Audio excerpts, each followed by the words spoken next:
할렐루야. 하나님의 은혜와 평강이 오늘도 예배하는 모든 성도들 가운데 함께 하시기를 주님의 이름으로 간절히 축복합니다. 오늘 누가복음 3장 7절에서 14절의 본문으로 회개에 합당한 열매를 맺으라 라는 제목으로 하나님의 은혜의 말씀 나누도록 하겠습니다. 지난 주간 속회 예배 드렸던 본문과 이제 누가복음 3장 1절에서 6절의 말씀을 가지고 말씀을 나누었는데 본문과 이어지는 내용입니다. 앞선 본문에서 3장 3절에서 6절에서 세례 요한의 사역은 회개에 대한 이야기였습니다. 특별히 회개의 세례를 전파하는 사역이 있었죠.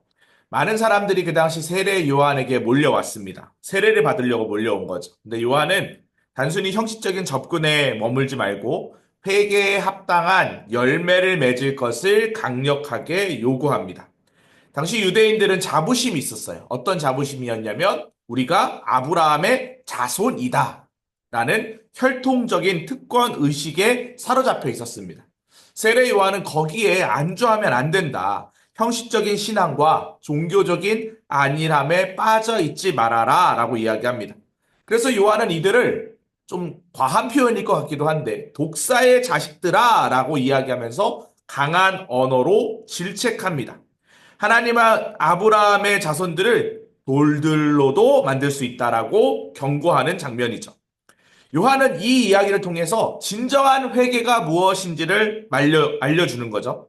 진정한 회개는 내면의 감정이 아니라 삶의 변화와 행동으로 드러나야 한다라는 것을 가르치고 있습니다.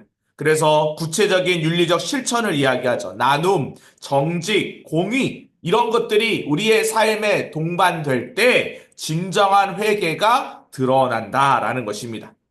이를 통해서 세례 요한은 알려주고 싶은 것이 있었습니다. 이것은 단순히 도덕적인 권면이 아니라 메시아, 다가올 예수 그리스도를 맞이하는 아주 중요한 준비 과정이다라는 것을 세례 요한은 이 본문의 메시지를 통해 그 당시 민중들에게 전파하고 싶었던 것입니다. 그래서 요한은 오늘 본문 7절에 보니까 세례 받으러 오는 무리에게 독사의 자식들이라 라고 외치면서 지금 너희들이 그러한 믿음으로 신앙생활하면 장차 올 진노를 피할 길이 없다라고 그렇게 가르칩니다. 외적인 종교 행위로 하나님의 심판을 피할 수 없다라는 것입니다. 참된 회개는 변화가 일어나야 한다라는 거예요. 그러면서 8절 말씀해 보니까 요한은 회개에 합당한 열매를 맺어라 라고 이야기하면서 혈통이 중요한 것이 아니다. 과거의 신앙적 배경이 구원의 기준이 될 수 없다. 삶의 변화가 일어나야 한다라는 것을 계속 강조하죠. 그러면서 9절에 심판과 경고의 상징인 도끼와 나무의 이야기가 등장을 합니다. 열매 맺지 않는 나무마다 도끼가 이미 뿌리에 놓여서 찍혀서 불에 던져질 것이라고 이야기하고 있죠. 이 말은 하나님은 회개하지 않는 자를 반드시 심판하신다. 이런 의미를 가지고 있습니다. 이러한 배경을 바탕으로 오늘 회개에 합당한 어떠한 열매를 맺어야 하는지 말씀을 통해 우리가 좀 살펴보려고 합니다. 첫 번째로 나눔의 삶을 살아야 한다. 두 번째로 정직한 삶을 살아야 한다. 세 번째로 형제를 존귀하게 여기면서 살아야 한다라는 것입니다. 자, 그럼 나눔의 삶을 어떻게 살아야 할까요? 오늘 세례 요한의 책망을 받은 사람들은 자신들이 이제 그러면 이러한 상황 가운데 무엇을 해야 할지를 물어보는 장면이 나옵니다. 그런 장면 가운데 뭐라고 대답해 줍니까? 무엇을 하리까 묻자 요한은 10절, 11절에는 옷과 음식을 나눠줘라. 또 12절, 13절에는 세리에게는 정한 것 외에 더 받지 말아라. 라고 이야기하죠. 또 14절에는 군인들에게는 협박하지 말고 정직하게 살아라. 라고 이야기합니다. 하나님은 입을 것과 먹을 것이 넘쳐나는데도 어려운 이웃과 나누지 않는 삶을 기뻐하지 않으신다라고 이야기하는 거죠. 이것은 마치 초대교회에 성령이 임하자 그들이 회개하기 이전과 다른 삶을 살아가는 모습을 보여줍니다. 사도행전에 보면 성령 충만을 받은 하나님의 백성들이 모든 물건을 서로 통용하면서 필요한 대로 나누는 장면이 나옵니다. 이러한 나눔의 실천으로 초대교회 안에는 가난한 사람이 없었다라고 사도행전 4장 34절에 기록되어 있죠. 도움이 필요한 이웃에게 내 소유를 나눠주는 것. 이웃을 나 자신처럼 사랑하는 것이 회개에 합당한 열매를 맺는 삶이다라는 것입니다. 너는 나다의 삶을 실천하는 것이죠. 이것이 바로 회개에 합당한 열매를 맺는 첫 번째 방법입니다. 두 번째는 정직한 삶을 살아야 한다라고 이야기합니다. 회개에 합당한 열매를 맺으려면 정직한 삶을 살아야 한다.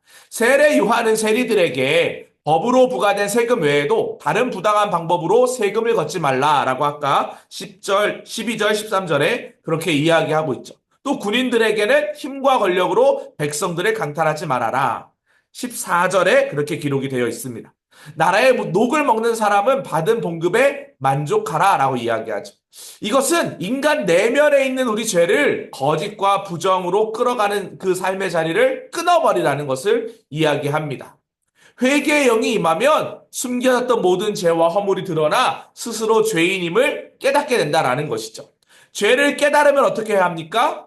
계속 그 죄의 자리로 가야 돼요? 아니라는 거죠. 끊어버리고 삶의 방향을 바꿔서 완전히 리턴해서 새로운 삶을 살아가는 것이 바로 진정한 회개다라는 것입니다. 그동안의 거짓과 부정을 멀리하고 정직한 삶으로 변화된 삶을 추구하는 것.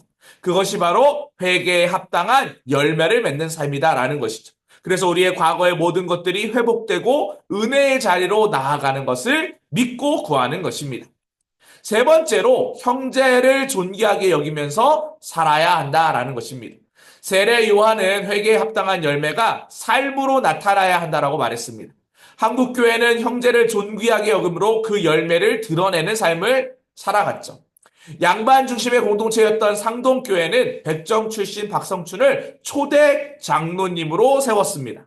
물론 이를 통해 갈등과 분열도 있었지만 결국 그리스도의 사랑으로 양반과 백정이 서로 존귀하게 여기는 하나가 되는 교회를 이루었습니다.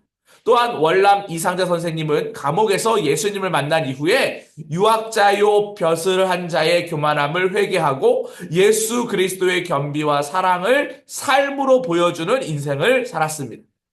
예수님을 만난 양반은 겸손해지고 또 천민은 하나님의 아들임을 깨달아 서로가 서로를 존대하고 이해하고 용서하는 모습으로 변화된 것이죠. 이렇게 회개에 합당한 열매가 삶으로 나타나서 서로를 귀하게 여기는 공동체가 바로 하나님의 교회입니다. 오늘 어성경 읽어진의 강의를 제가 진행을 했는데요. 강의를 하면서 마지막에 예수님의 겟세마네 기도에 대한 이야기를 나누었습니다. 그 예수님의 제자들을 위한 기도의 제목의 한 단락을 간단하게 소개하면 예수님은 우리가 이 땅을 살아가면서 여러 가지 것들을 해라, 사명 감당해라 이런 얘기하지 않으셨고요. 우리가 하나 되라 라고 이야기하십니다. 오늘 본문에서 백성과 양반이 하나 됐던 것처럼 가족 안에 하나를 이루고 속회원 안에 하나를 이루고 교회가 하나가 되었을 때 그것이 주님이 우리를 위한 기도의 간구였다라는 것입니다. 서로를 귀하게 여기는 공동체가 바로 하나님의 진정한 교회라는 것이죠. 저는 우리 사랑하는 성도님들이 하나됨의 마음을 유지하시기를 주님의 이름으로 간절히 축복합니다. 오늘 세례 요한이 참된 회개가 무엇인지를 선포했습니다. 그리고 회개의 열매를 요구했죠. 그것은 바로 변화였습니다. 삶의 변화, 말의 변화, 행동의 변화였습니다. 이 변화를 통해 하나님과 하나님을 믿지 않는 사람들, 하나님의 백성들, 모든 공동체가 하나 되는 것을 꿈꿨다라는 것입니다. 우리 모든 성도님들이 이러한 믿음을 가지고 나아가길 소망합니다. 우리가 특별히 마가다락방 특별 새벽 기도회를 참여하고 있습니다.